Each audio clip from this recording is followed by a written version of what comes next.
Chapter 5, Plans. Psalms 37.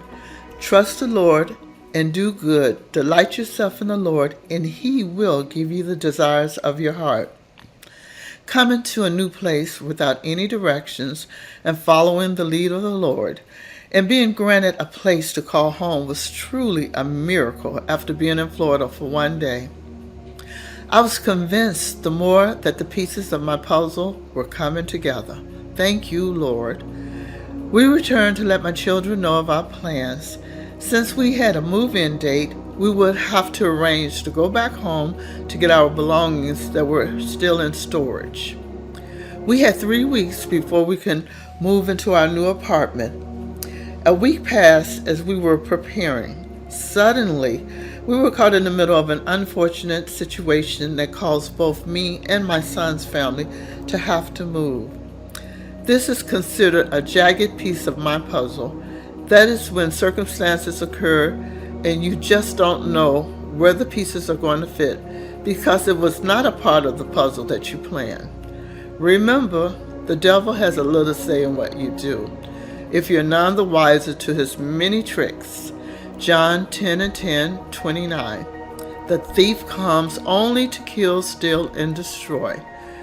We had to end up leaving our temporary housing sooner than expected. Where would we go? We just moved to Florida. All my friends and family were back home in Illinois. The only person we knew was our realtor. My son and his family had to relocate too. This was an impossible situation. It was only 2 weeks left until we were able to move into our apartment. Even though things seemed as if everything was going okay for me mentally, I could say it was not. Not a day went by that I didn't think about my mother. In this kind of a crisis, she would have been the one I would call. My mother could find an answer to any problem I had. She was my rock. Now I found myself in a quandary. We had to figure out what to do. Everything we had was in our car. We thought if we stayed in a hotel for the duration, it would cost us an arm and a leg. If we flew back home and lived with a relative until our move-in date, we would have to purchase tickets, plane tickets. The prices were going to be astronomical. Not to mention renting a car for 2 weeks would have cost us quite a bit. Our options were limited. We now find ourselves in a place where we've never been before. Everything was financially devastating for our budget. We had already paid the rent for the entire month where we stayed temporarily. We only stayed there for 1 week and had to move. An impossible situation. Lord, what are we going to do? I remember one friend of mine bought a new home and moved to Tampa, Florida. The apartment we rented was in Palm Beach Gardens in Florida. The distance was 5 hours away. I called her and asked her could we come and stay with her until our apartment was ready. Without hesitation, she said yes. We are now living on a fixed income because we both left our jobs and the move took a big bite out of our finances. We now had to watch every penny we spent. We headed to Tampa with all of our belongings.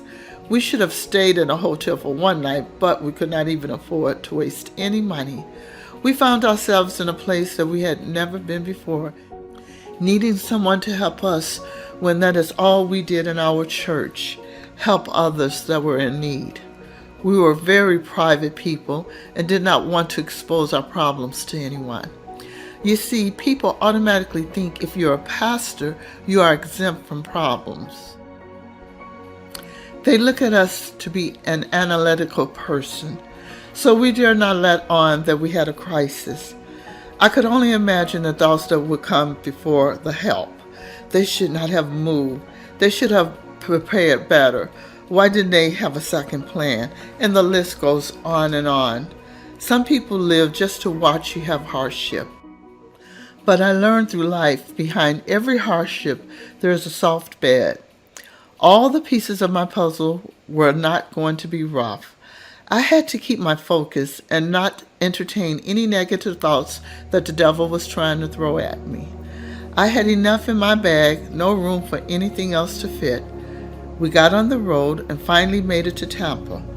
I was so glad to be there to take a rest from our ordeal. We were welcomed by my friends and her husband. She said you could stay as long as you need to. Her words gave us comfort, and I took a sigh of relief. The days went by slowly, and it gave me a lot of time to reflect on what was happening. Not to mention, I began to mourn my mother even more. I fell into a depression. I found myself not being able to be social.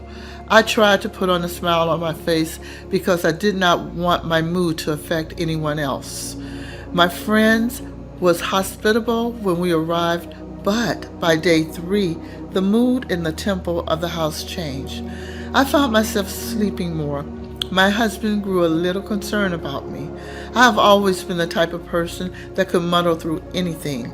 I was the one that portrayed this tower of strength, but I found myself feeling weak.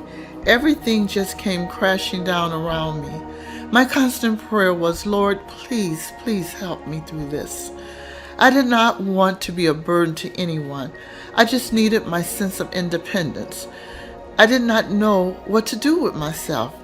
The days were moving entirely too slow, and I wanted to be settled in my own house. I was feeling anxious, and it showed. I heard that sweet, soft, calming voice speaking to me.